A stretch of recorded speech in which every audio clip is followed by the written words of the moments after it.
I'm Mark Winston. I am the director of Simon Fraser University's Center for Dialogue, and it is my very great pleasure to welcome you here. The evening is sponsored by the Bruce and Liz Welch Community Award, and I wanted to begin just by acknowledging the wonderful generosity of Bruce and Liz. They're traveling and couldn't be here tonight, but they asked me to send their warm regards. They have been friends of the Center for Dialogue ever since it began. Liz was a first president of our advisory committee. And what has always struck me about Bruce and Liz is their deep interest in assisting the university in engaging with community. The Center for Dialogue, I think, at SFU has led the way in that community engagement in the last 10 years. And I'm quite proud to say that the university recently changed its official brand from thinking of the world to engaging the world. And I really appreciated that because we are all about engagement. And the idea behind the Bruce and Liz Welch Community Award is to bring somebody to town for 2 or 3 or 4 days who can really engage the community on issues of current and broad importance. And with the anniversary of the Stanley Cup Riots coming along, and with our team probably fortunately out of the Stanley Cup, well, unfortunately in some ways, but fortunately in that some of you might have been watching the game tonight otherwise, we felt it was timely and interesting to bring Theo Gavrielides over from England to not only talk with you tonight. He's been doing the media tour today, going to everything from the Vancouver Sun to quite a number of radio shows. And for the next 2 days, he'll be engaging with a broad spectrum of interests around the subject of restorative justice in general and the riots in particular. So we're pleased that SFU is once again able to bring you a very community-focused set of programs. The agenda for the evening is pretty simple. In one moment, I'm going to introduce Brenda Morrison, who will introduce Theo. Theo will then talk for about 45 minutes or so. And following that, we have two respondents who will, Theo Gavrielides and Leah Bays, did I pronounce it right? Bay, who will give very short responses and reflections, stories about the Vancouver riots. And then we'll open it up to questions and answers. Initially with you asking the questions, but at some point we're going to switch and Theo is going to ask you a question or two so that you can change from being an audience to being participants in tonight's discussion. We're also pleased to sponsor a reception following the talk. In case I forget, it's in the World Arts Center. And if you just go out the back and down the stairs, the World Arts Center is right over there. I mentioned the reception to someone who just before coming up here, and they hadn't known about it, and they said, "Oh, I'm not dressed, I can't go." It's not that kind of reception. It's very informal. We'll have some food and coffee and tea and so on, and you're all most welcome to attend. Just a reminder, because I just heard some little electronic thing, please turn off your cell phones and pagers and all that sort of thing. Well, you're in for a real treat tonight. I'm not going to steal Brenda's thunder by telling you very much about Theo. She's going to introduce him. But I will drop one tidbit that if you're interested, you can catch up with Theo about at the reception. If you happen to have a tank, you know, like one of these army tanks in your backyard, and it happens to be broken, Theo can fix it. And if you'd like to hear more about that, in addition to the wonderful talk he's going to give you on restorative justice, I'll leave it to you to catch up with Theo later. Our evening, the whole visit of Theo is in collaboration with SFU Centre for Restorative Justice, which is part of our criminology department and one of the stellar aspects of SFU's deep community engagement portfolio. And I'm pleased to introduce the director of the Center for Restorative Justice, Brenda Morrison. She's a professor in the School of Criminology with very extensive and interesting background in everything from outdoor education to government administration and more currently to her deep role in restorative justice. She is the go-to person in the region now for restorative justice. She's involved in virtually every committee, every submission. She herself is a board member of the North Shore Restorative Justice Society. She is widely in demand globally, she's spoken at UNESCO in Paris, and she's addressed the House of Lords in London, which I at some point want to hear more about that. I've always been intrigued by the whole idea of the House of Lords. She's also the team captain of the SFU Hummingbirds, which is a group that runs in the Scotiabank charity run every year in support of the victims of homicide.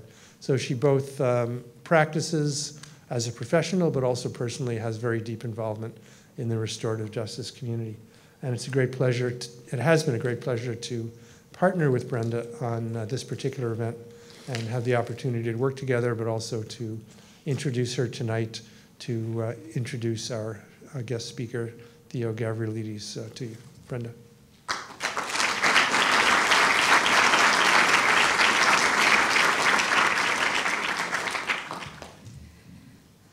Good evening, everyone. It's always hard to listen to your own bio, but I have I can pass on the honors now. So thank you, Dr. Winston. The Centre for Restorative Justice has many community-based partners and associates and students, many of who are here today. So thank you all for coming. And we're excited to be partnering with the Centre for Dialogue, and in particular the Welsh Community Dialogue, because community engagement is a large part of the field of restorative justice. So on behalf of all of us, at the Centre for Restorative Justice and our community partners, it's been a pleasure to work with you and Robin and Brenda Tang. Where are you, Brenda? Thank you, Brenda. So we're very excited to have Dr. Gavrielides. We had to relearn the word, the pronunciation of the name. No long I, just a short I, on restorative justice and the riots. Today, Dr. Gavrielides captured the interest of the media, and this evening our hope is that that interest will take the next step into dialogue, which will lead to further community engagement and action. As the founder of the Director of Independent Academic Research Studies, that Dr. Gavrielides heads up, community engagement is at the heart of his work. Be it on issues of race or rights or restoration, community engagement is very central to everything that Dr. Gavrielides does, whether it be the research involving the participants in the research process or advocating for restorative justice and empowering youth. Community engagement is important to all aspects. In practice, restorative justice is akin to the road less traveled. We all know the famous poem by Robert Frost. By way of analogy, Dr. Gavrielides' career has taken a number of twists and turns that inspired others. He has definitely taken the road less traveled. He holds a master's in human rights and a doctorate of law from the London School of Economics. And it's a study of law that led him to the field of restorative justice. That's an unusual path in our field. And from there, he thought maybe academics wasn't it, and he went to work for the Ministry of Justice as a human rights advisor in England. And it was during that time, in his spare time, he developed an NGO with friends. A nonprofit, more based in the community. So long story short, or short story long, he turned down his day job with the Ministry of Justice and now heads up this NGO, which is the Independent Academic Research Studies Group. The mission of this group, which is now a leading international think tank with a charitable mission, is to give everyone a chance to forge a safer world, a safer community, a fairer world, a fairer community, and a more inclusive society. They do this by producing evidence-based solutions to current social problems, sharing best practice and supporting young people so their voice is heard in the decision-making process. But in taking this road less traveled, the one less traveled by, as Robert Frost would say, it has made all the difference. Indeed, it's a story of one less traveled, and with a range of community partners, Dr. Gavrielides is driving important changes to how they operationalize justice in London and England, and indeed internationally. He has a number of important connections with the European community as well. So tonight he will present some initial findings from a joint research project that we're working on restorative justice and street group violence, the riots being one case study thereof. And we're going to be exploring the potential for making a difference in the same vein that he's making a difference in England, here in our own backyard. So please join me in welcoming Dr. Gavrielides.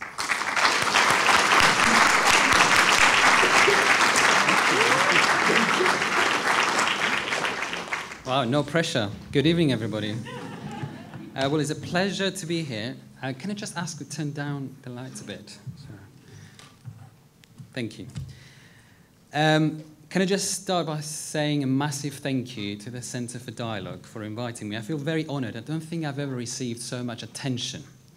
And for the amazing organisation, thank you to Mark, to Robin, to Brenda. It just felt like you're preparing a Greek wedding. You know, they start preparing the wedding 2 years before it actually happens. And it's just so well organised. And despite the fact that we had so many meetings today, it just went so smoothly. It's something that would never happen in the UK, by the way. This event is just so timely, not only because we're coming both in terms of the riots that happen in the UK, but also here, almost a year, but also because you're going through, I think, some fundamental changes, and there are questions being asked about your justice system. And there's also questions that are being asked in Europe about alternative solutions to crime. And there's some green papers in this country and in my country. But I'll start by making just two small disclaimers. I'm not a proponent, but I'm not an adversary of restorative justice. I'm a researcher, so I kind of sit in the middle and I ask questions. So you're not going to see me waving the band and saying how fantastic restorative justice is. I will be telling you what the evidence that we have found on restorative justice is so far with street group violence. The second disclaimer is that I'm not going to bore you over 45 minutes of sterile lecture in an academic style. I will be asking you questions, so get ready to answer questions, and hopefully it will be an engaging lecture. Right, so I'll start from the end. Is restorative justice possible with riots? Yes, but. And this but is not one coming from a politician. You get to hear this but quite a lot from politicians. It's one that comes from a researcher. And I'm saying but because, and I'll cover this in more detail in a minute, when you are working in the field of restorative justice and you're researching restorative justice, you get to realize that restorative justice has a lot of history and background with what we call interpersonal crime. But when it comes to group violence, the evidence is still accumulating. So it's a very complex matter. Group violence and riots is an issue that creates a lot of emotions. People are still emotionally charged, angry about what happened. And it's a very complex matter that many independent panels, including one that was set up here after the riots, tried to answer a lot of questions, but these questions are still there lingering. So the three more words I said there, that's the first one, that's complex, it's a complex matter. The second word they're going to keep repeating is evidence-based. And there's a lot of changes that are happening within the criminal justice system, which in my view are not so evidence-based. They're more politically driven. And there is a report that just came out from our Ministry of Justice, which funded a number of restorative justice pilots, that actually said in the very beginning, in the introduction, We don't understand what's happening with restorative justice because there is more evidence on restorative justice than any other criminal justice policy, and yet we're still thinking about it. The last word is real. You'll hear a lot of passionate practitioners, mainly within the restorative justice movement, talking about the potential of restorative justice, a lot of theorizing of how fantastic restorative justice is. Well, for me, if it's not real, if it's not actually something that you can see in practice and providing solutions and a better outcome and a better justice, then we should just stop talking about it. So what you're going to hear from me today is not theorizing about restorative justice. I'm going to give you actual case studies. I went out and found examples of restorative justice that has been used, different practices of restorative practice that's been used for riots. And I'm going to use those examples to flesh out probably a framework that we could use in the context of Vancouver. And I would encourage you to think about that and ask questions and question me and question the framework, because I think without debating about this issue, just thinking about it is not enough. We need to do something about it, and I can feel the frustration. I've been talking to people the last 3 days and then during my research, and I know whether you're a victim or somebody who relates to the offender, you still feel that frustration because the circle is not closed. The healing hasn't happened. So the last thing that I've got down there is a kind of self-criticism and a criticism for the researchers that work within the restorative justice movement, that we should stop talking about restorative justice and how brilliant it is as opposed to the criminal justice system, and do more research about developing the processes and the principles of restorative justice, and stop trying to prove that is a better sense of justice. Just try and develop the theory and the practice a little bit more.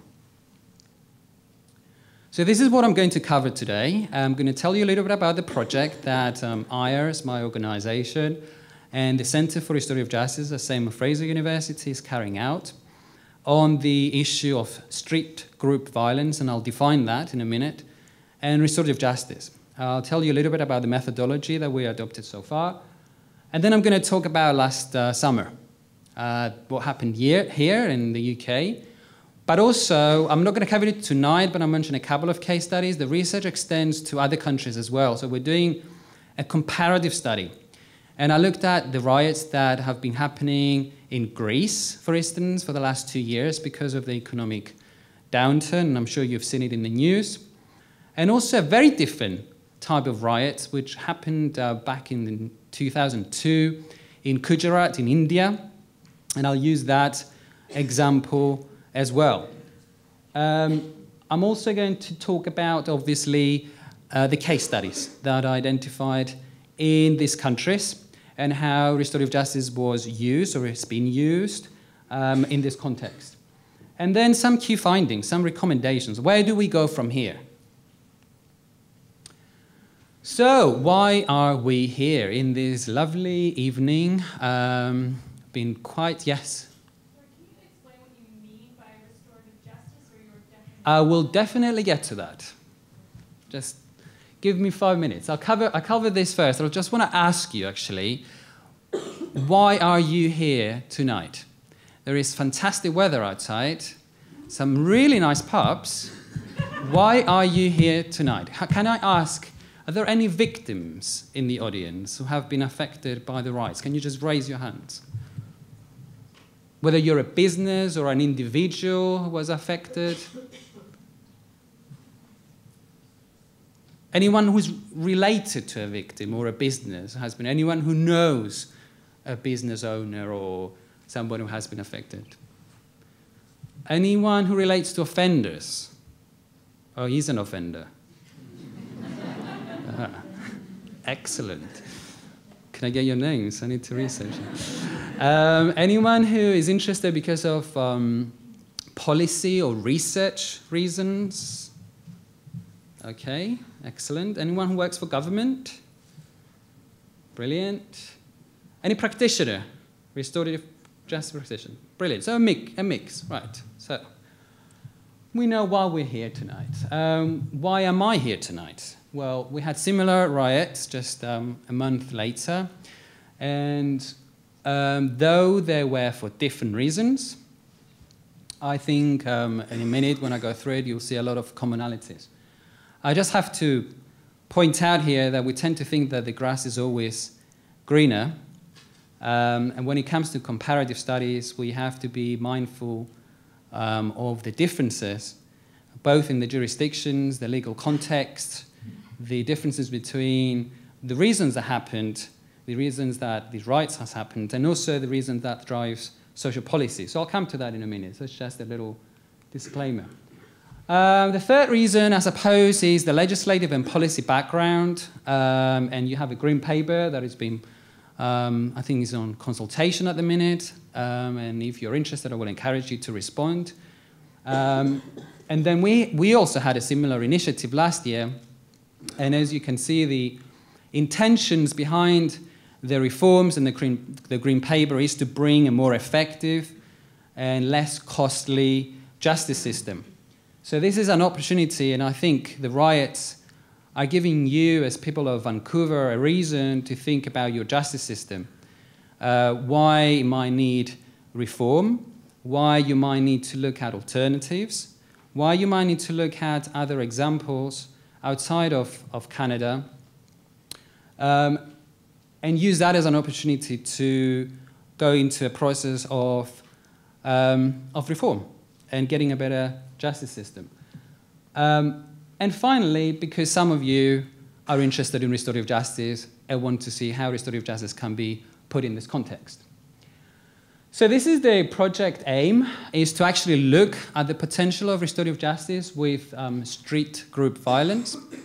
And the partners for this project is IRES, which Brenda very eloquently and successfully described. It's a pleasure to work for IRES, and it's been one of those experiences that definitely gets you up in the morning and doesn't leave you to go back to bed and drops every single minute that you have in your life. But it's very rewarding. And I think the mission of the organization is to give the user the opportunity to shape the justice system, whether it's people in prisons, people in youth offending teams, women who are being challenged, or gang members. I think they have the best solutions to the issues that we as academics, researchers, politicians, and policymakers are trying to address. They know what we need, and it's how we give them the tools to give us the answers. And it's not easy to get through that process, but it's a very rewarding one. If you want to know more about the model, I'll be happy to tell you later. So the second partner is the Centre for Restorative Justice at Fraser University. It's been a pleasure to partner with the department. And of course, after this talk, there will be a report, and we will be looking for more partners. So if you are interested, I will have my contact details at the end, or grab me and we'll talk and see how we can work together. So this is the methodology that I adopted. It was a kind of a three-stage methodology for the report that I'm using to present the evidence tonight. I initially did some unstructured interviews with practitioners and experts in these 4 countries that I mentioned before. So it was Canada, England, India, and Greece that experienced riots. And these were people that were involved in the riots in one way or another. And those discussions led to some case studies they identified that were dealt with, but not through the criminal justice system. When I identified those case studies, I worked through a qualitative methodology through those 4 case studies, and did further interviews with the practitioners, policymakers, and where I could, not in your case, because only one person has been convicted so far, spoke to offenders and victims. And then the final stage was just to bring all that together and analyze that. So just a brief recap on your rights. 299 criminal incidents. That's the statistics up there. I'm not going to go through them. I think the most shocking one for me, which is a very recent statistic, it was from April 2012, 9 million Canadian dollars spent on the investigation. That's a lot. That is a lot of money. 65,000 people tagged, yeah, and 5,500 hours of video footage still being processed. 508 charges, okay, 225 approved, 1 sentenced. So no wonder why you're feeling frustrated, why you're feeling angry, and why you're asking, where is this circle going to end? And why people are asking, is this going to happen again? A little bit of a comparison. Our riots went on for 5 days. It started with the shooting of a 29-year-old man in London, and it spread across England. We had, we estimate like 15,000 people were actively involved in the riots. And you can see that the cost is estimated at £1 billion. Yeah. In October 2011, our Ministry of Justice gave an official statistics of 4,000 arrests. That number has now come up to 5,000 arrests. We have an approximate number of 2,000 people who have appeared in court already out of those 4,000 arrests, 5,000 arrests. Now, 1/3 of those people who have appeared in court have actually received an outcome. Yeah? Only half of those people who have received an outcome received a custodial sentence. That means prison. Yeah? What happened to the rest of them? 11% got acquitted, and the rest of them, well, that's what I'm here for, to tell you what happened to them. They received a non-custodial sentence. So this is just kind of a small comparison. Right, so there's a lot of talk, and today the radio shows wanted to discuss why the riots happened. I'm not an expert in rioting, and there's a lot of theory and a lot of literature on why group violence takes place. And as you know, there was an independent review that took place here in Canada, and it was published in August. We had a similar independent review that looked into the reasons that led to the riots in England. I'm not going to go through the reasons, and I'm not going to cover those reports. But I will try and define street group violence, which is the wider phenomenon that we are examining. And when I looked at definitions, when you mention group violence and street violence, the first thing that people think is gang violence, is gangs. Well, this is different. It doesn't necessarily need to be gang violence. And there are various reasons for group violence. It might be for a social agenda, for an economical agenda, and depending on the theory that you're reading, some people might say, well, actually, it's good that we're having riots because it's a way to express our frustration against the system. Some people might say, actually, it's not a good way to express our way. So there are various theories out there. Despite my academic background, I thought the best explanation of street group violence came from a practitioner, and it's up there. And this practitioner who has been working in the field of, I would say, police officer and then a probation officer, just said to me this, which is, there is a difference between a collection of individual acts of violence and that moment where you say to yourself, oh my God, I'm going to smash a window. That's not a good thing to do. But then you go ahead and do it. Why do you do it? Is the defining factor of street group violence. And it's because you follow what other people are doing, and that removes that check that you do and is inbuilt in every single person and is removed for that particular moment. And then you move on to another event, and then to another event, and then to another event.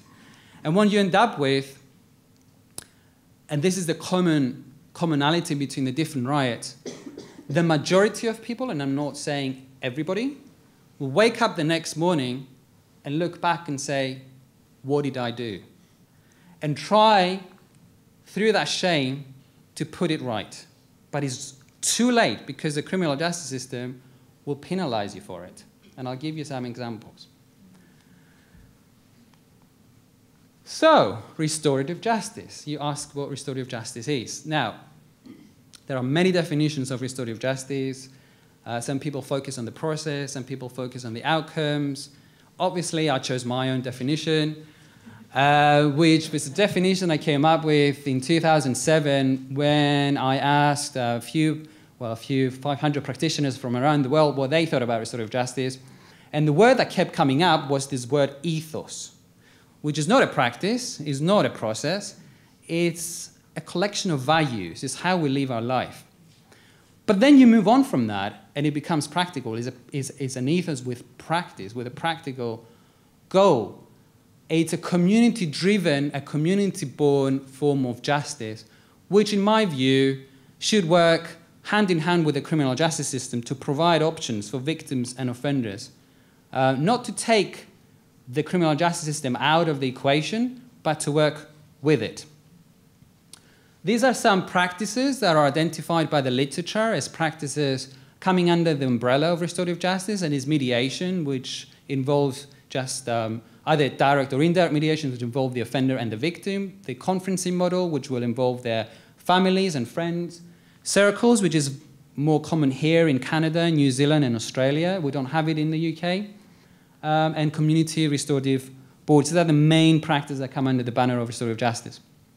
Now, you look at countries like the UK to learn from what we're doing, the practices that we're doing, but we'll look at, and we used to anyway, look at Canada, because Canada was leading in the area of restorative justice. And you'll be probably surprised to hear that the first case that is recorded in history happening in 1974 in Ontario is the known Elmira case, which involved two youngsters who went and smashed 22 shops. So it sounds a little bit like vandalism and riotism. And there was a practitioner who said, look, if you give me these two young people, I'll do something good with them. And he encouraged the victims and the businesses to meet with these young people. This is back in 1974. Okay? And what you ended up with was a process of transformation, of agreement, of restoration. And we used that example to build more practices around the world, use that model, and learn from it. So I'm taking you a little bit back in history. So very briefly, and politicians are very interested. Probably this is the only slide that they would be interested. I don't have anything against politicians. Just a bit of a cost-benefit analysis of restorative justice. And in my view, this is mainly one of the reasons that governments like ours has brought restorative justice back on the agenda. It's because there is some evidence that shows that restorative justice is not as costly as the criminal justice system option. So a report that came out in 2008 proved that for every pound that you spend on restorative justice, you save £9.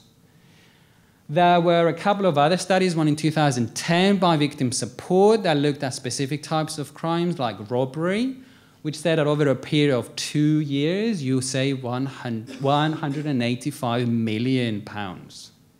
Yeah? And then there is this matrix evidence report. Just Google them and you'll get them from the internet. They are free. That you save £1 billion over a period of 10 years. That is a lot of money to save. So I think we should consider it. Being a bit sarcastic here. Just to compare the statistics with the cost of imprisonment in the UK in 2010, putting one adult through the criminal justice system cost approximately £40,000. Putting a young person costs £140,000 per year. Yeah, think how much it costs to have a young person in Cambridge for 3 years. How much we can sponsor them to go to the best university in the world rather than paying £140,000 to keep them in prison and educate them how to become better criminals. There is a lot of literature on restorative justice, on its history. I mentioned the first case that took place in 1974. There is a lot of literature on the philosophy of restorative justice. I think it's important to mention these things so that you don't think restorative justice is something that dropped from the sky. It's something that's been around for a while, and in fact, there are some claims that restorative justice is an ancient practice that is rooted in traditions like the Greek and Roman civilizations, in Aboriginal practices, in Canada, in New Zealand, in Australia, and we're just merely reviving it. Yeah? But as I said before, there is still definitional ambiguity, and we're still trying to agree within the restorative justice community what restorative justice is. So there's a lot of responsibility that we need to take. And finally, agree on what it includes. As I said before, it exists within the criminal justice system. It's not supposed to be in opposition, but it also exists outside of the criminal justice system in the community. And I think this is where most of my case studies will come from, but also from the criminal justice system.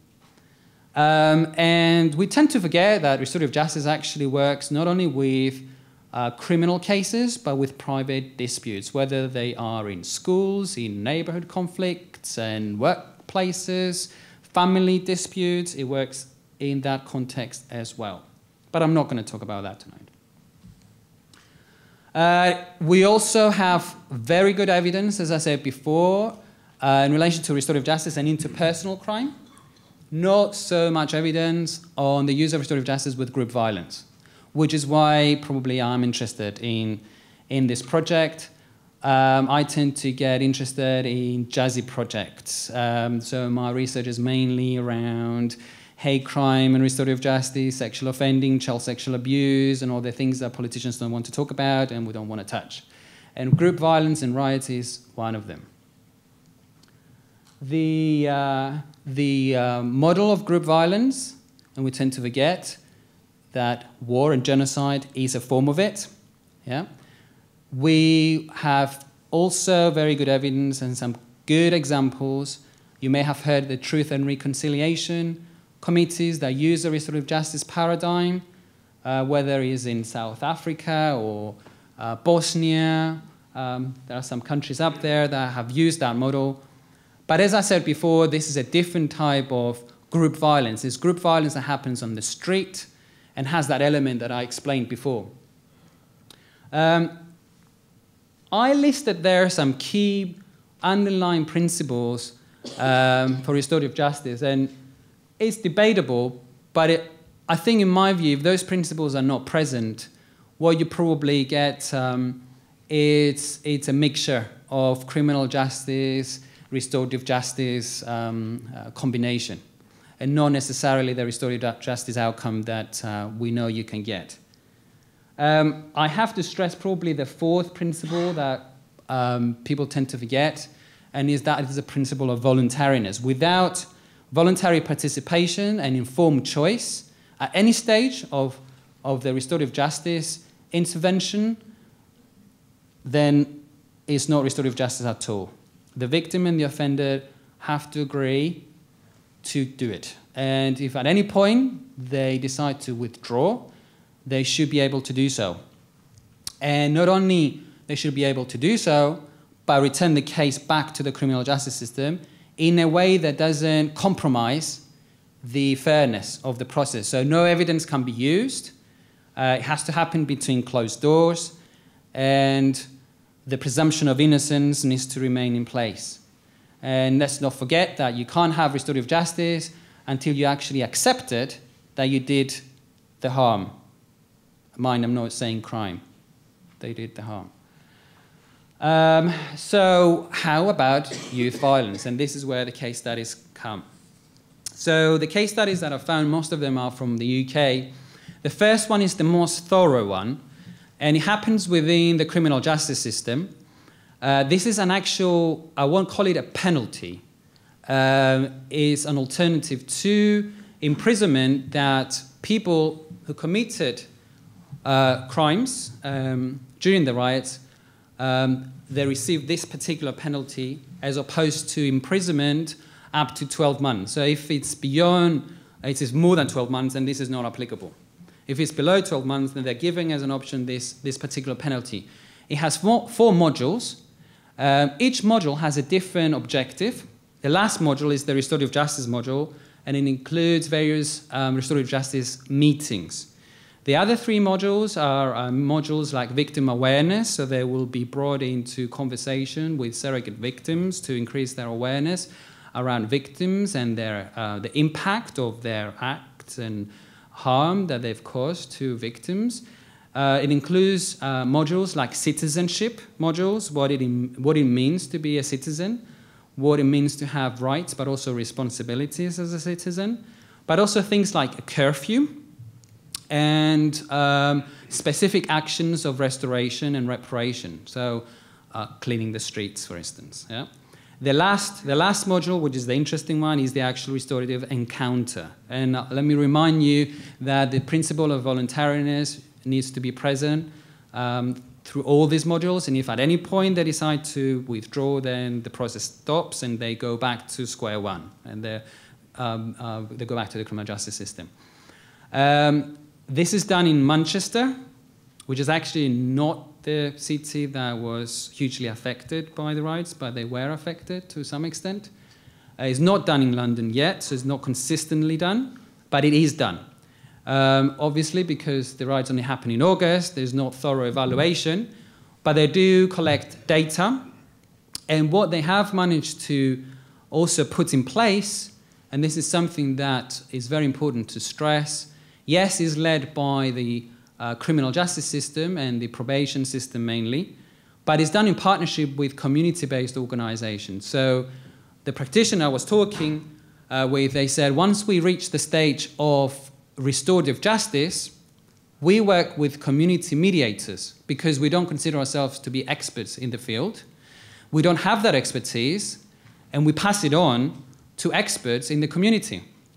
Once the circle is closed, then the community takes responsibility and the system takes responsibility, and they say, so what are we going to do with these offenders who have taken responsibility? They enter into an agreement to restore and put things right. What do we do with them? They don't have a job. They don't have any qualifications.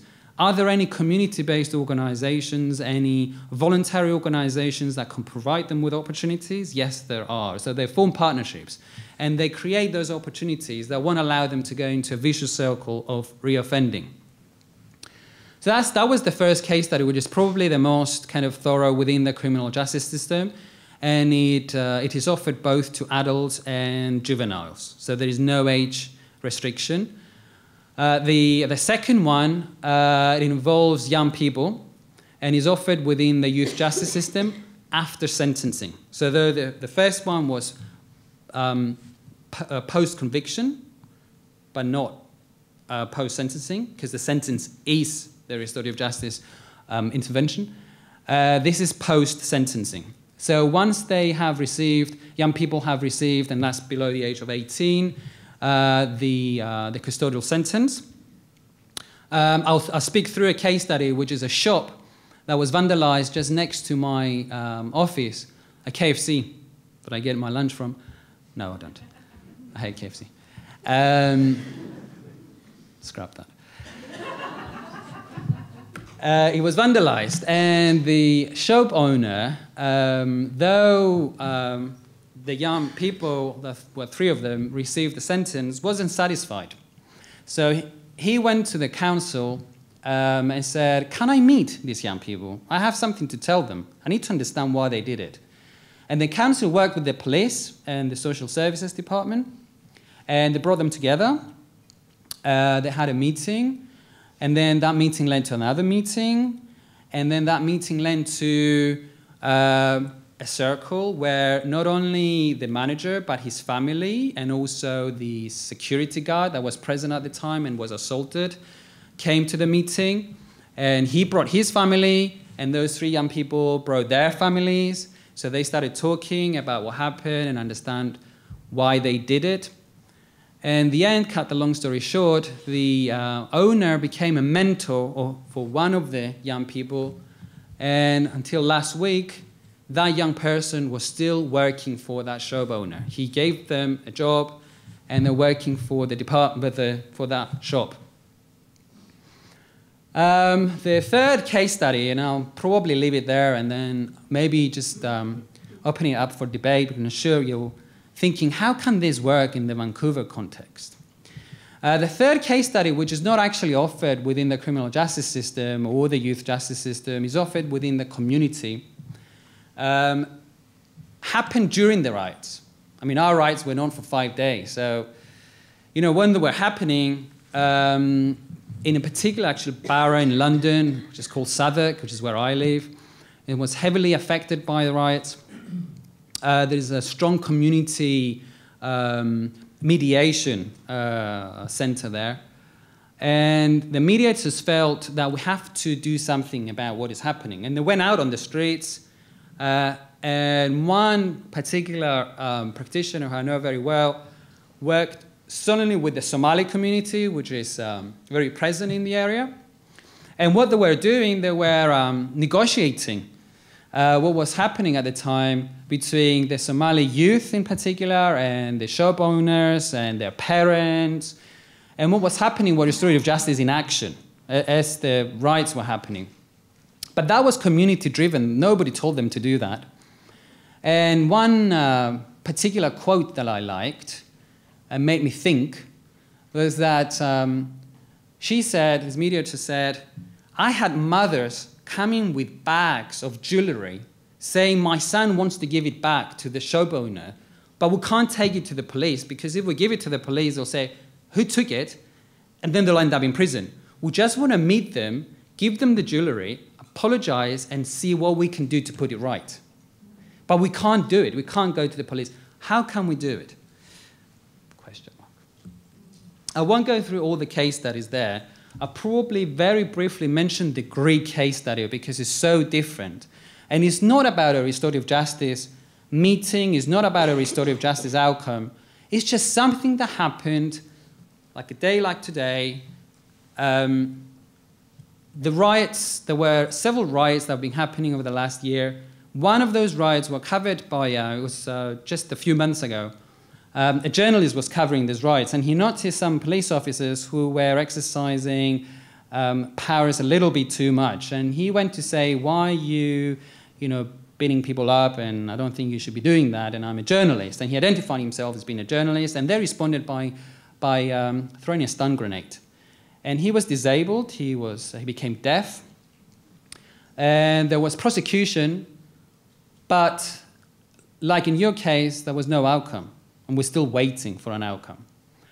And the police, the National Police Association, did a conference like this one, a public conference, to bring people and discuss what happened during the riots. And they invited this particular victim to come and speak, which was great, but they didn't know what was coming. And this victim came and very openly said, you don't know what I've been through in the last few months. I haven't received any justice. I've been waking up every day thinking my life is never going to be the same. But do you know, the conclusion that I've come to was that each police officer is probably going through, and with their families, what we're going through. We know how tough it is for you. I hope you know how tough it is for us. And I'm here to say one thing, that I forgive you. And I feel liberated by saying that I forgive you. And through that forgiveness, I want you to come and speak to me so that I understand why you did what you did to me and encourage a dialogue. And then the president of the police, the National Police Association, stood up and said, can I just apologize on behalf of the police officers who did this? This was the first time that publicly they took responsibility for what happened. It was a risky thing to do, considering that there was still a case being prosecuted. Yeah? And then the victim came back again, and then that dialogue happened, completely unexpectedly. And you saw the tears coming out, the healing taking place, completely unexpectedly. Why am I mentioning this? Because it has nothing to do with the practices that I mentioned before of mediation, family group conferencing, circles, so on and so forth. And I think we tend to get too obsessed with processes, and sometimes we forget the outcomes. And the question that I will have probably for you in a minute is, what do you want to see? Do you want to just go along with what we have been taught, that we should punish? Is that what we want? Or do we want a better sense of justice? Do we want a better justice? And how is this going to be delivered? What is the outcome here? And for restorative justice practitioners, what is the purpose here? Is it to stick to our guns and say mediation is a better route than conferencing? Or is it, how do we provide, since restorative justice is such a fantastic thing, a better route for fairness, equity, and justice? And that's why I'm mentioning this case study.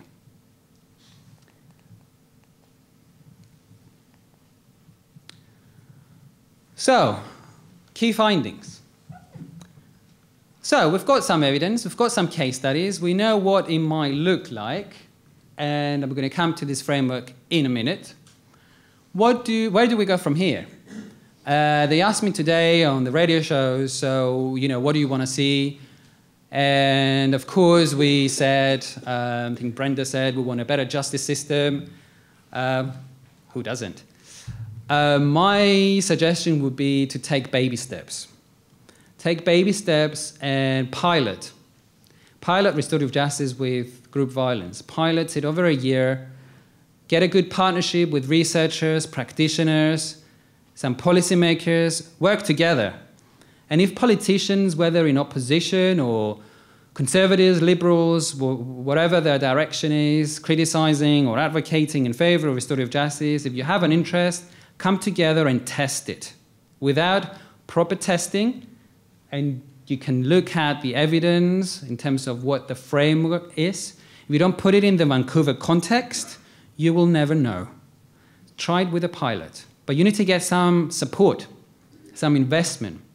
You need to have some financial support to do the pilots. And not just expect it to be done on a voluntary basis. You have to believe in it. One of the strong messages that was coming out of the research was the concern to maintain the ethos that I mentioned before, the principles that I listed here, of victim empowerment and reparation, offender responsibility, so on and so forth. And the concerns were because when practitioners are given some money to do restorative justice, they're given also a list of targets that they need to meet. And those targets are not always restorative justice targets. They're targets mainly on recidivism and things that we're interested in, mainly within the criminal justice system understanding and not the restorative justice understanding. So be mindful of those. And it is something that concerns practitioners about the maintaining of the ethos of restorative justice. So I spoke about this cost-benefit analysis of restorative justice. There is some evidence. But I think restorative justice still has to convince on two fronts. If it is going to be a cheaper option, then how does it provide a better sense for justice for both parties, but also for their community? And while doing so, how can it provide public protection? Yeah? Because let's not forget that what restorative justice does, it removes that public exposure of the case. I spoke about doing it behind closed doors. And a crime sits within the public law arena for a reason. It's because there is this foundation of shaming, of public shaming, that we think by exposing the individual to the public and to the community, that will lead them to shaming, that will not lead them to do it again, right? Now, while you're doing that, while you're doing restorative justice, how do you ensure that public protection is there? And this is a very risky business because you need only one case in the media to say how badly restorative justice was done, and then it just goes back to, to square one again. So I have to be very careful. So these are the summary of the main ingredients that all these case studies had, and it could possibly provide you with a framework for any pilot. So it could be within or outside of the criminal justice system, your pilot. I gave you both examples, or it can be both. It can be either post-conviction or post-sentencing. Yeah? It doesn't matter whether they're adults or juveniles. You can work with both. Yeah? That voluntariness principle has to be there. If you see any doubts, then just stop the process. If you're a good practitioner, just stop the process and revert it back to the criminal justice system. we are too obsessed with legislation. Legislation is not a must. You don't need to have legislation in place to do this. But what you do need is a strategy. You need a policy. You need a good plan, and you need infrastructure to do it. I spoke before about the importance of working with different agencies across sectors. Restorative justice is not about, in this case, putting hundreds of rioters in one room and expecting them to come with a restorative justice outcome. It's a multi-stage process. I spoke about the modules before. I spoke about citizenship, about victim awareness, and then is the meeting. And then is the combination of expertise that you need to have. I said restorative justice is cheaper. I didn't say it's easier. It involves multi-stages, a multi-stage process, different types of expertise. It demands partnerships.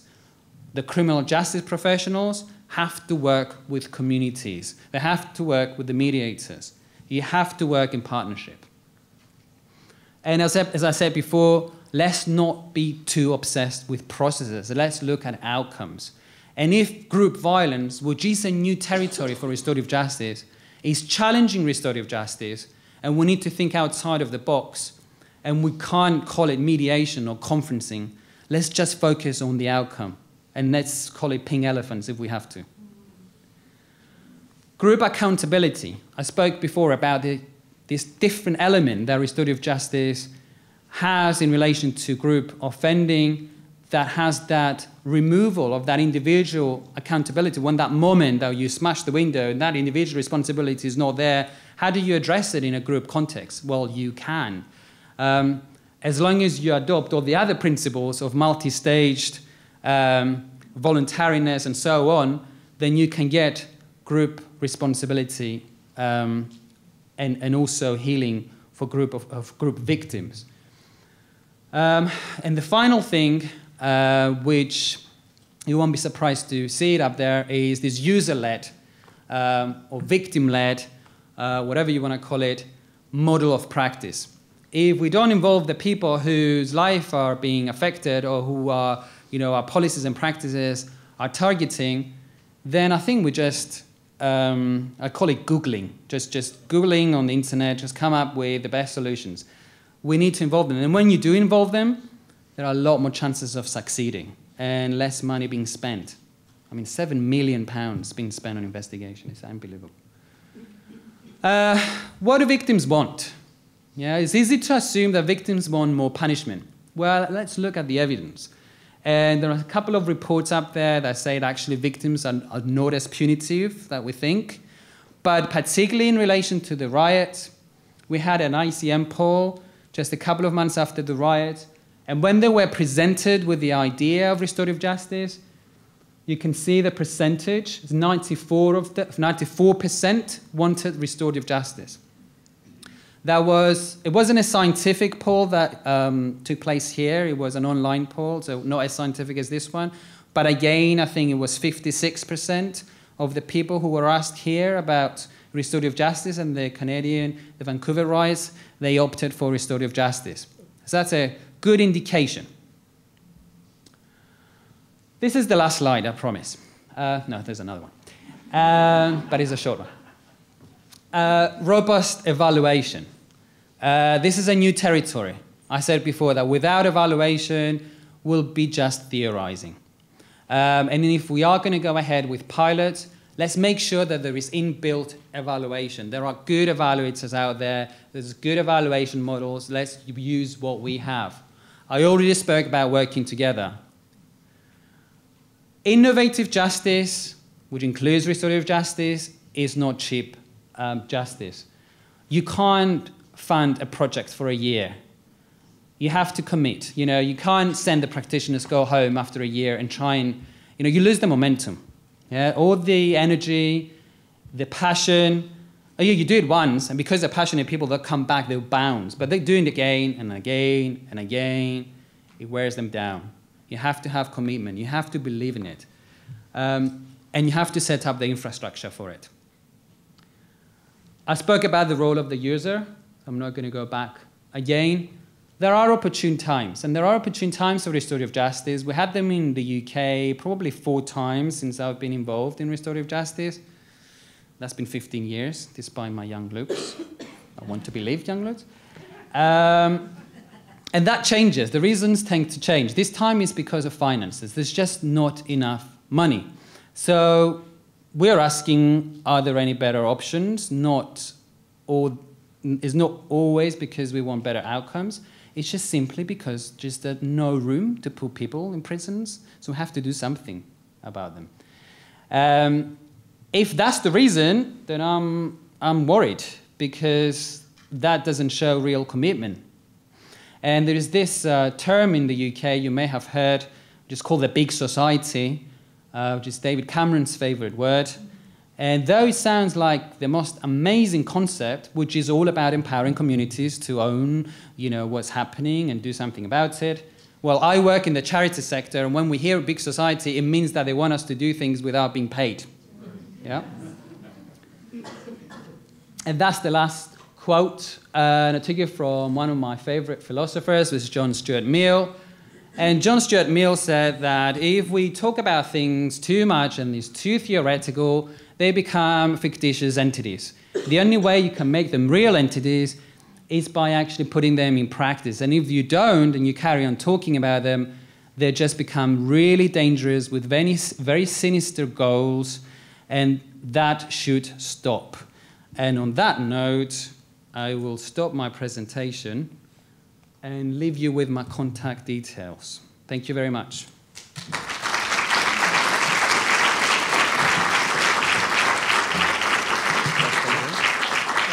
Thank you, Theo.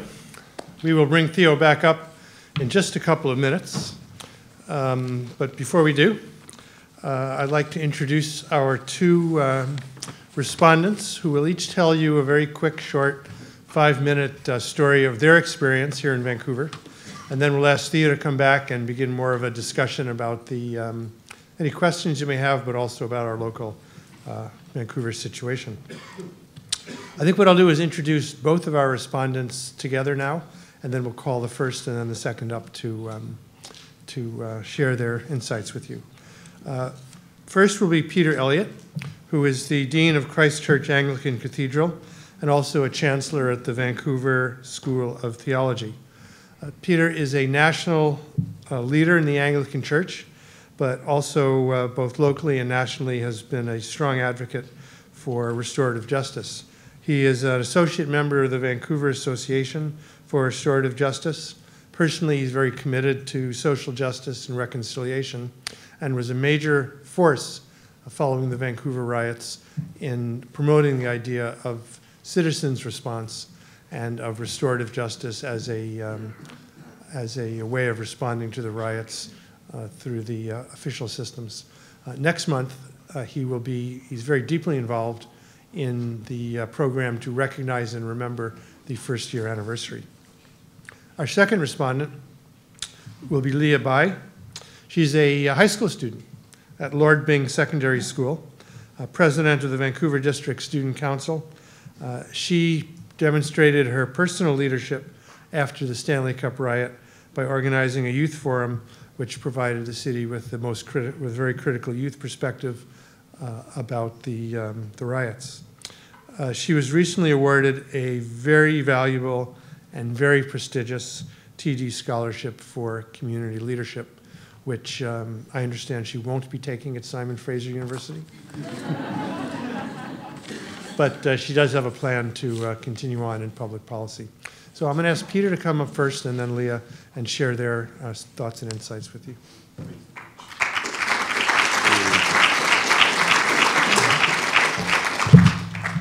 I'm used to going on for about 25 or 30 minutes, so I'll keep it brief. I very much appreciate the privilege to be here. I consider myself a newcomer to this field, and just seeing some of us gathered here tonight, I'm aware of some of the giants in Vancouver in the restorative justice community. John and Evelyn and Dave and Brenda, all of whom I think are better equipped to respond more specifically, Theo, to your comments. But I thought what I would do tonight would be just to say a bit about why I got involved what that involvement looked like, and where we are now and where we're going from here. So I'll do that as quickly as I can. My involvement with restorative justice after the Vancouver riot was prompted largely by theology. I'd been studying the work of the French historian and philosopher René Girard for some time, and some of his theological interpreters. Simply put, Girard is interested in what he refers to as the scapegoat mechanism, which he understands as an origin of sacrifice and a foundation of human culture and religion as necessary for human beings to control violence. In other words, you find a scapegoat and you blame them. Christian interpreters of Girardian theory pick this up, particularly in relation to being critical about some of the ways that Christian theology has interpreted the death of Jesus as being the vengeance of a God over human sinfulness. Instead, Girard would see that Jesus kind of takes the sting out of the scapegoat by returning in the resurrection, Easter time, which we're in, not as a vengeful person, but as someone who seeks the end of revenge and opens up a different way of peace and justice. So theologically, those ideas were running around in my head. I was doing some significant study on it, preparing for a course, when we watched the seventh game of the Stanley Cup on June 15th, 2011. And it wasn't so much the riot that erupted after that game. It was the public response that hooked me. I think those of us who lived in Vancouver through that time remember how, in my perception anyway, the rioters were scapegoated, holding the responsibility for a fairly violent society underneath our civil exterior, and behavior that rewarded professional athletes on the rink transferred onto the streets became highly objectionable. So the day after the riot, I came downtown. I was concerned about the safety of the property of Christchurch Cathedral. Fortunately, we were not in any way physically damaged, and saw the restorative efforts going on in the streets with the citizens of Vancouver arriving almost spontaneously to help clean up the damage. And I went to my desk. I had to write a newsletter, and here's what I wrote. Not far beneath the surface of this beautiful Pacific city, there is a deep rage and thirst for violence that erupted Wednesday night after the last game of the Stanley Cup Finals. I am deeply troubled by the looting and the senseless destruction, and even more by the explanation of its cause. Hoodlums and hooligans is how the rioters were described by many. Indeed, their behavior was all those words mean, but I cannot help but wondering about these mainly younger men.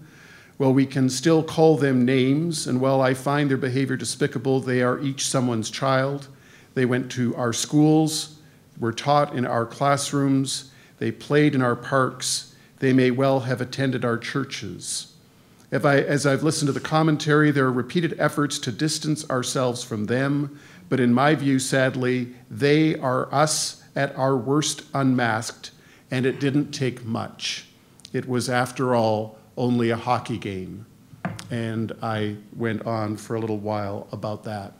That tended to get a little bit of response from media, which is how I met Brenda. We ended up on the Bill Good Show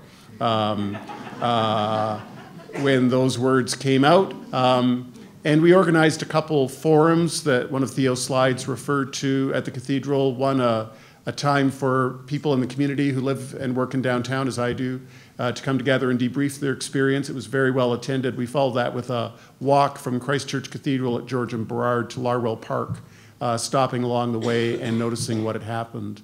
Then a play written by the Leacock Award winner Mark Liren Young called Basically Good Kids, which was based on the Penticton riots. We had a staged reading of that at the cathedral. Lots of friends from Vancouver Association for Restorative Justice came, and we had another community dialogue.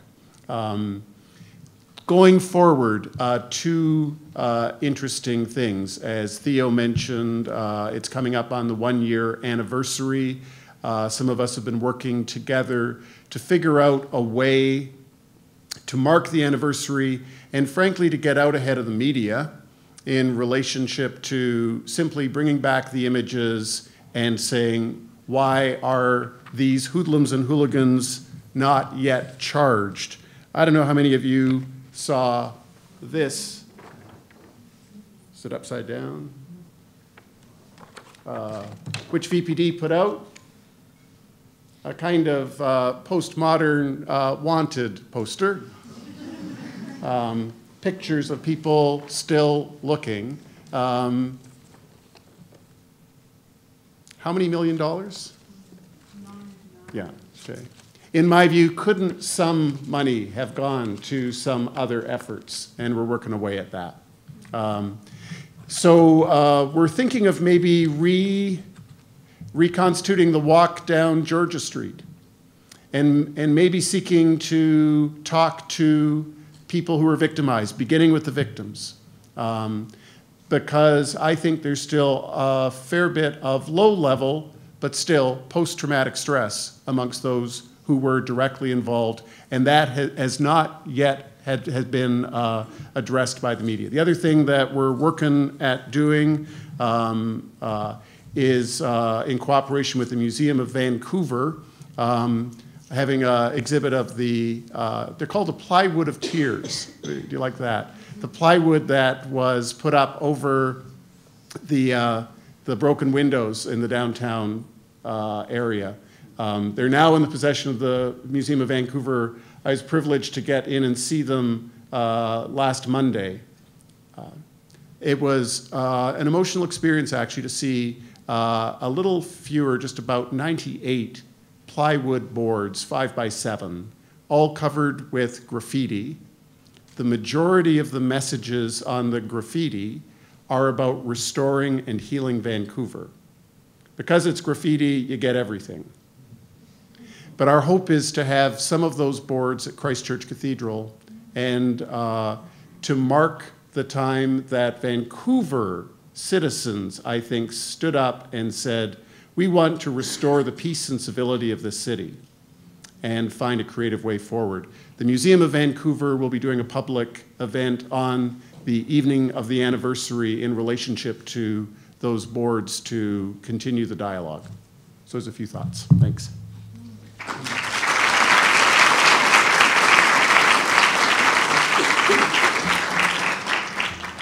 Leah, please.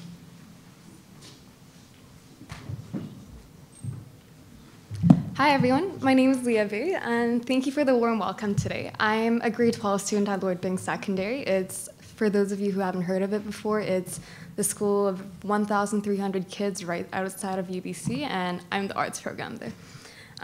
So let me tell you a little bit about the story behind why I decided to coordinate a youth forum for this. On June 15th, when the Stanley Cup last game was happening, I actually wasn't even downtown. I was at the library studying for my final exams, which was the very next day. It's just a big group of us having our study session with all our laptops and watching the game at the same time. And so we were doing that, but some of our friends who didn't go to our school and didn't have those final exams, after the game, which we know, we had unfortunately lost, they started, I have a BlackBerry, so they sent us BlackBerry Messenger texts and tweets and Facebook messages. Hey guys, look what's going on in downtown, like there's a huge riot. And I really wasn't familiar with that term. What is a riot? I hadn't seen that before, and Vancouver is a fairly peaceful society in most terms, so we were really unfamiliar with that. And I went to sleep that night wondering what would happen, and knowing that my brother had went to go watch the game downtown as well, I didn't feel very comfortable with my situation, and even though it was my own city, it didn't feel like my home at that time. So the next morning, I woke up, and I'm part of a group, as Mark mentioned, I'm part of a group called the Vancouver District Student Council. So a little bit about the formation of the group is that we're a committee of representatives that serves as the official stakeholder for student voice in the Vancouver School Board. And we have 2 representatives from each of the 18 secondary schools and alternative programs in our district. And throughout that council, we decided that the executive really wanted to do something about the riot that just went on. Even though we didn't know just off the top of our head what we were going to do about it, we knew something had to be done because there were so many young people that were affected through the riots, and we need that kind of youth voice to step up and take that role and reverse things. So what we did was we coordinated a forum called Vancouver Riot. Let's talk about it. It was really simple. We had a little social media poster campaign, and we got around 50 really dedicated youth it was on a summer live day as well. So while everyone else was jetting off to Stanley Park, watching Said the Whale and all those awesome performances, we had this coordination in the Central Library. And we talked about, just some of the things we talked about were personal experience, the face of Vancouver and how they saw it, as well as mob mentality and post-riot. And even though I didn't realize it then, after looking at the forum responses, and I actually wasn't even familiar with what restorative justice exactly was until I looked up the definition and thought, wow, this is the exact same thing. So what the youth really wanted was for restorative justice to happen. And I thought that's an uncanny connection to be making, because we didn't even know what restorative justice was. We just wanted to step up and make sure that our youth had a voice in our policy making. So that's basically the story behind why we decided to coordinate a youth forum for it. And here I am today speaking to you guys about basically social activism. And I really think that rather than focusing on what we can do right now, on current motives and what's happened after and post-riot, I think the main focus should be stressed on preventative measures.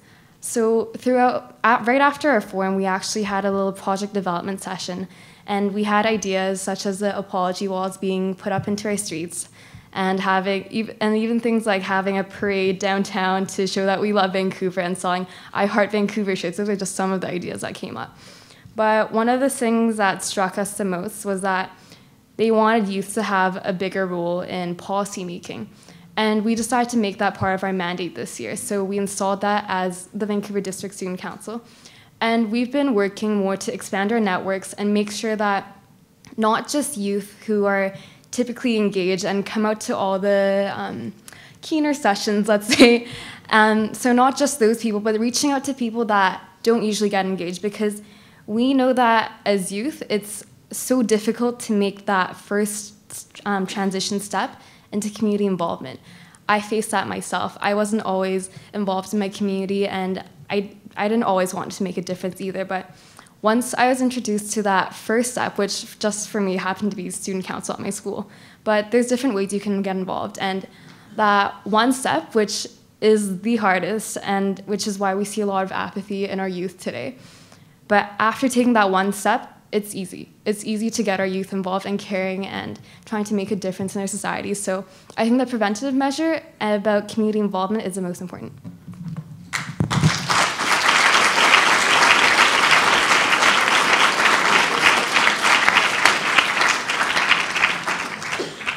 Thank you. I do hope you'll come back to Vancouver after you go away to school. I'd like to ask Theo to come back. And we have a chance now to both ask him questions and also for him to ask you questions. We're going to have a couple of microphones circulating around. So please, it is a big room. If you do get called upon, please do try and use the microphone. Did you want to run the questions? Do you want me to do that? No, I'm happy to do it.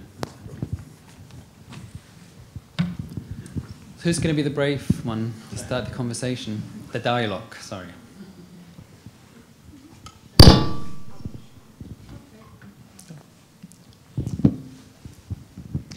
Just pass it down, please. Hi. When you were talking about the online survey on how many people supported RJ, I think it was 90% in London and 54% in Vancouver, and I'm wondering if you might comment on why it's not higher here. As I said before, the one that happened here, it wasn't a scientific one. Basically, what you had, it was on a web page. I forgot the website. It's one of the stories that were run on the riots, and it talked about restorative justice, and then on the side it says, So would you support restorative justice as opposed to the criminal justice option? And people will click yes or no. So there was no opportunity to explain to people what restorative justice was, whereas in the ICM poll, it was through a qualitative research methodology, so they would get an opportunity to ask what that is. And that is something that we have to deal with if we are doing restorative justice. It's not a term that is easily understood, so you have to break it down before you actually get the data.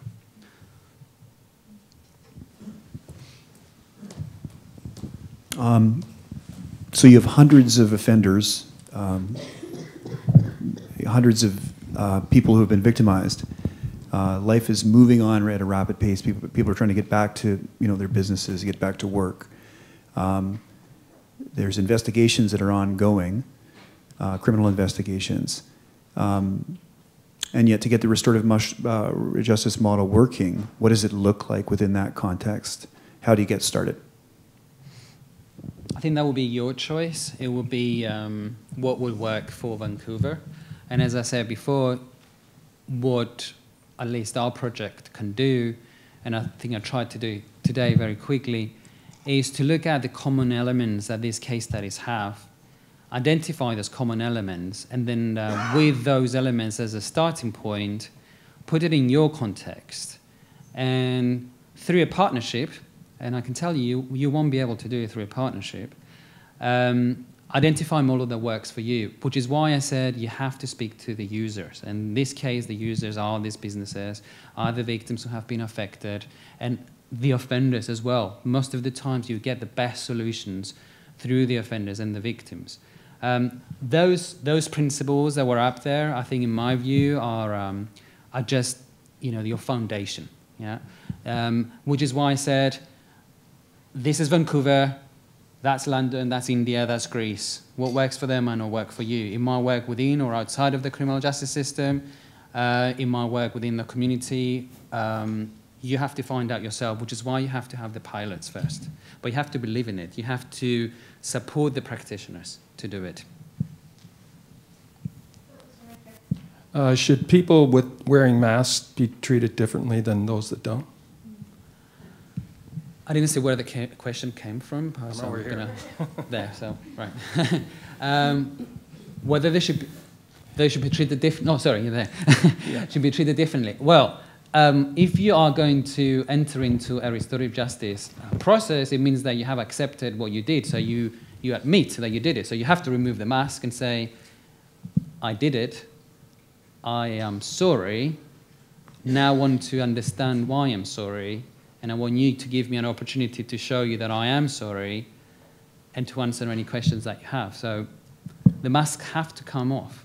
And most of the times, it's not only the offenders that wear masks, theoretically or metaphorically, whatever you want to call it, it's also victims and families would wear masks for one reason or another. And this is where the masks in a mediation room or in a family group conference in our circles are not only removed, but we get to see the individuals and the human emotions coming into play. And this is why I keep saying that restorative justice, in my view, is not easy justice, it's tough justice.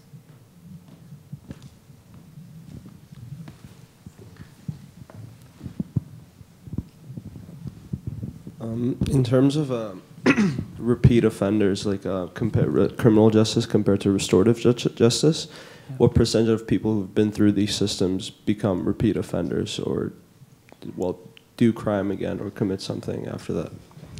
Recidivism or reoffending is one of those things that remain in the top of the research agenda, as you can imagine. With group violence, there are no statistics.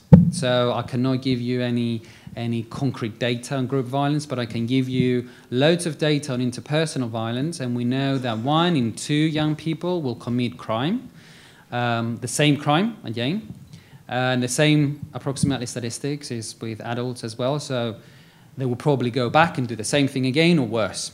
In the restorative justice intervention, working with the same kind of offender, the same type of crime, the success rate is between 60 and 70%, depending on the case.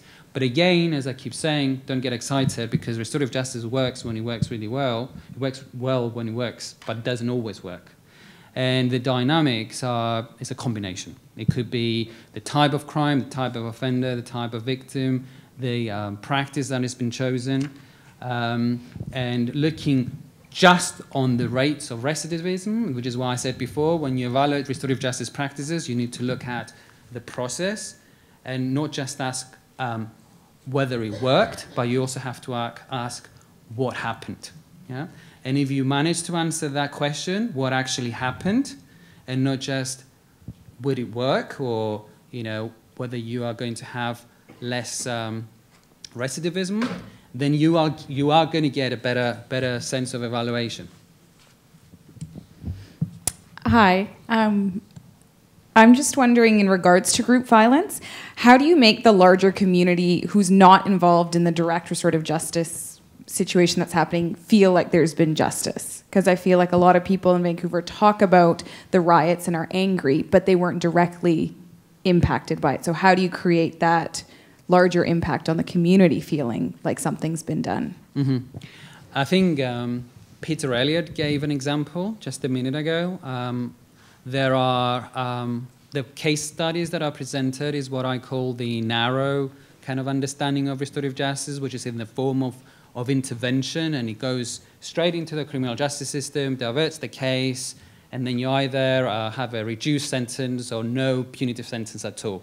And then it's the restorative justice-based activities, whether they are called, the examples that you just heard just a minute ago, and they create that sense of ownership, first of all, of what's happened. It tries to restore the feeling of what you felt, basically, what happened, and the shame and the responsibility that you all shared, but also the pride that you need to put back into your hearts, and that you're feeling that you're doing something in a community way. And every time, it's been a year, and every time we talk about it, everybody feels emotionally charged. And for those reasons alone, when these activities happen, which are focused on restoration, and they're focused on those principles that bring us together to heal what happened to you and to your neighbor, not necessarily to me, it might just be about you, and what brings you together gradually. And I'm not saying with one event. Now you have the amazing opportunity to think back what happened. And I'm saying, instead of blaming, and instead of having that little post and trying to find who did it and how to blame the youth, these restorative justice-based activities will help you get what you just said.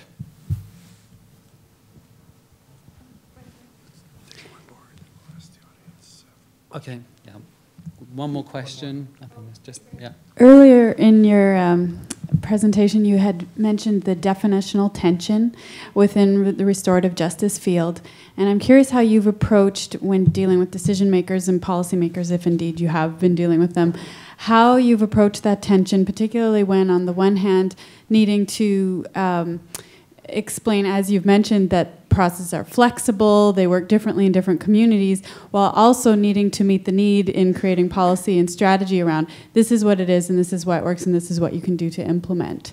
How have you handled that tension? Mm-hmm.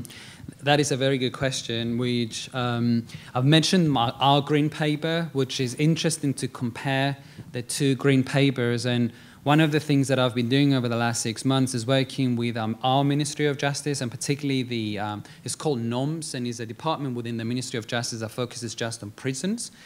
And they were convinced by the evidence that we're producing on the use of restorative justice in prisons. And they kept asking, so how do we define restorative justice? Do we just do mediation in prisons? Do we do conferencing? Do we do various types of RJ-based interventions? How do we do it? And we produced a report just on that issue, which said two things. If you broaden it too much and you include all sorts of interventions, the risk that you're taking is one of evaluation, yeah? Because it's very difficult to evaluate types of activities that Peter Elliott mentioned. How do you evaluate them in terms of outcomes and processes? If you narrow it down into mediation and you evaluate from beginning, middle, and an end, it's easier both from a research perspective, but also funding perspective, to have a more concrete and solid understanding of whether it has actually worked. So what we ended up advising, and this is what they're doing, because they're putting a huge chunk of money over a period of 3 years, piloting restorative justice in prisons now, is we're starting with a narrow definition. We're starting with a narrow definition of restorative justice, and then we need to evaluate it. Once that is done, then it gives you a good foundation. As I said before, you have to start with baby steps, yeah, to get to a society which, first of all, accepts a non-punitive response to the harm that has been caused, but not a punitive response that is based on wishful thinking, but on concrete evidence. Okay, we're for the last part of the evening, we decided we'd like to turn it around and ask you questions and let you contribute your thoughts. I think a good place to start would be the question that Theo began throwing out during his talk. What would you most like to see around restorative justice in the riots here in Vancouver? So what are your thoughts?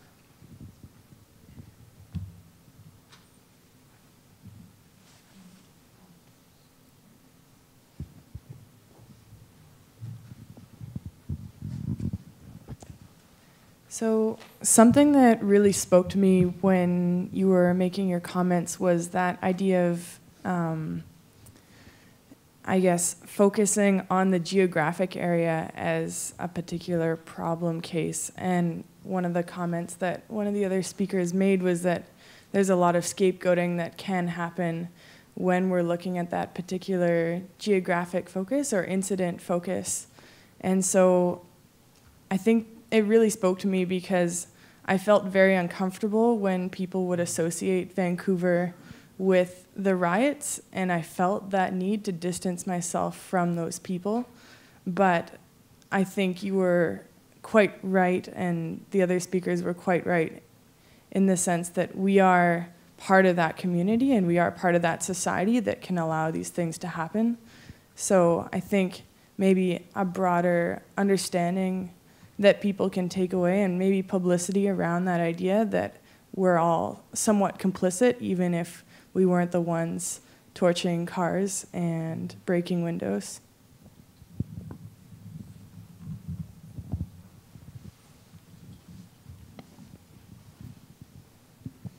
One of the things that I always feel that happens with crime is that once one has been coined as a criminal, one loses the individual behind and the context out of which any kind of act of violence has occurred. And perhaps as a collective effort, it might be possible to look at reclaiming lost identity. So you actually try to create a space for individuals to step forward to reclaim their, I'd like to know who those individuals are. I'd like to know why they were predisposed to violence. For me, oftentimes, despite mob violence or mob mentality, my deepest instinct, although I've never committed a crime, is a sense of justification. I have a deep-rooted anger with the status quo, and oftentimes, for instance, what's not been mentioned is, of course, that the individual who's killed that's triggered the violence in Great Britain was a black man, and although he was a criminal, and for me, the catalyst was an act of racial violence on the part of the police. And so for me, it's very difficult to separate that outpouring. And I understand what you mean about the catalyst and then the blind flow of just moving into that mindless state of action. But I often feel if those individuals who were part of the flow had a sense of individuality, a sense of their own identity, they would be strong enough to resist. So reclaiming lost identity, looking for the individuals, recreating a sense of the person would actually have a twofold positive effect. We'd reclaim and help people to position themselves collective, individual personhood, rebuilding personhood through an inverse process. Hello. We've talked a lot about tonight about the anniversary coming up, the 1-year anniversary of June 15th.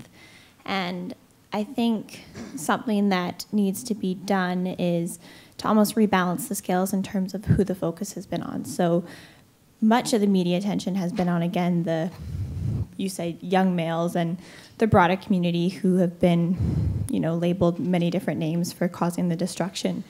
But I think maybe a place to start would be potentially if there were media attention instead of it, again, being on the focus of who hasn't been charged and who hasn't been convicted and all the things of what hasn't been done in that sense, but instead maybe highlight the stories of where potential shop owners or shop employees, where they are a year later and where they are in their potential journeys of healing or not healing and what needs to be done in the focus of them to help those people. Yeah, I'm on a board of directors with Vancouver Association for Restorative Justice with all my colleagues here. And one thing that I've realized, what can we do kind of thing. The board is first off a volunteer position. I've been a couple of years on it. And what I find is we need, public awareness pieces to go out there and teach public what is restorative justice, because when I talk to people, what is that, right? I have to explain it. But there's no money. And I'd like to see what can we do if you know organizations that want to partner with us in some way that we could put some money together to start doing this. That's what I would like to see, because it requires money. I really like what you said, Theo. And for the practitioners once it gets going. But just to get some public awareness out there, because we've kind of been doing it on a shoestring for all my partners in Varge. Maybe one more comment. Anyone like to give a final, please?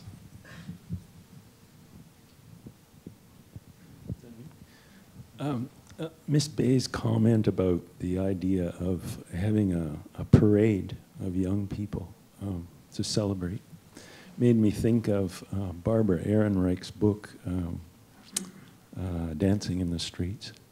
I don't know if any of you are familiar with it, but maybe I could just say that she pointed out that our ancestors all, after we came out of the forest, used to like to celebrate how wonderful life was, and we'd go from one banquet to the next, preparing and celebrating. And that was actually stopped, that process was actually stopped by the church. And so Peter's comments, he might think about that too, where they said, well, instead of dancing in the rain, let's build a building and dance inside. And then once the people came in off the streets to the building, the church said, oh, no, you can't dance like that, and so on. And so anyway, just maybe a celebration of young people in the streets is something I thought. Okay, I'm going to give Theo the last word in a moment. A couple of announcements and thank yous first. On Thursday morning at 10:30, we are actually celebrating another event. Speaking of celebrations, Theo has a new book coming out, hot off the press, and the first official book launch will take place here in Vancouver at Simon Fraser University on the 7th floor of Harbour Centre. Harbour Centre is our downtown campus, 515 West Hastings. You're all invited. It'll be quite a celebration. There'll be some food and drink, and Theo will say a few words, and you'll have an opportunity to buy and get signed the book right off the press. So you're all invited, 10:30 Thursday morning, Harbour Centre, 7th floor. Second announcement is we do have a reception for you afterwards. Please join us.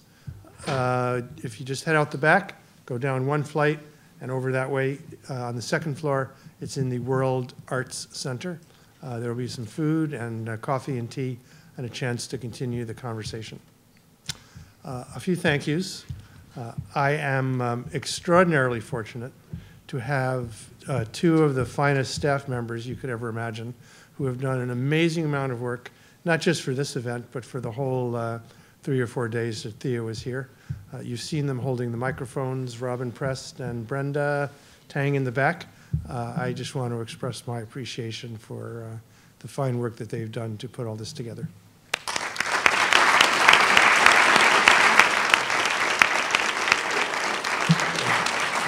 To our other participants tonight, Brenda Morrison, our partner in the event, who also has done a huge amount of work behind the scenes and kindly agreed to introduce Theo tonight. And to our two wonderful respondents, Peter and Leah, who both really brought home the local in this question and reminded us of not only what happened, but of some of the strong responses. So to you, I really appreciate your coming and sharing your thoughts with us.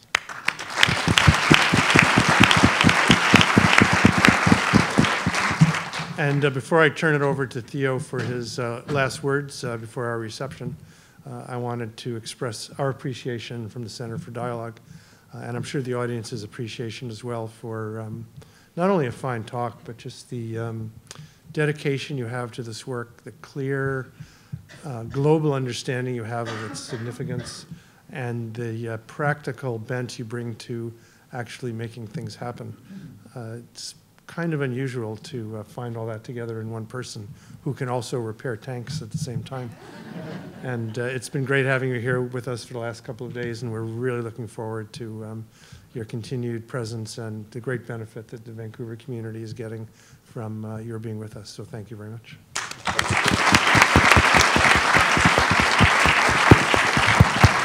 Well, thank you, everybody. And it is true, I can fix tanks. And in case you're wondering why, it's because I used to be in the army, which should explain why I'm so military in my approach to things, including restorative justice, because for me, it's not just talking about it. So we should do something about the research. We should do something with the talk tonight. Let's just not go back home and say, oh, it was a good talk, you know, and restorative justice is great. Where do we go from here? And this is just, it should be just the beginning. And I said that we have a partnership with the university and everybody's welcome who thinks who can contribute to this project. And I look forward to seeing you in the reception and hopefully later in the book launch. It's my first book. So I look forward to seeing you. And I look forward to continue working with you. Just to say thank you very much. I feel honored and humbled. The treatment has been amazing. As I said, I've never received so much attention, and I hope I did justice. So thank you very much.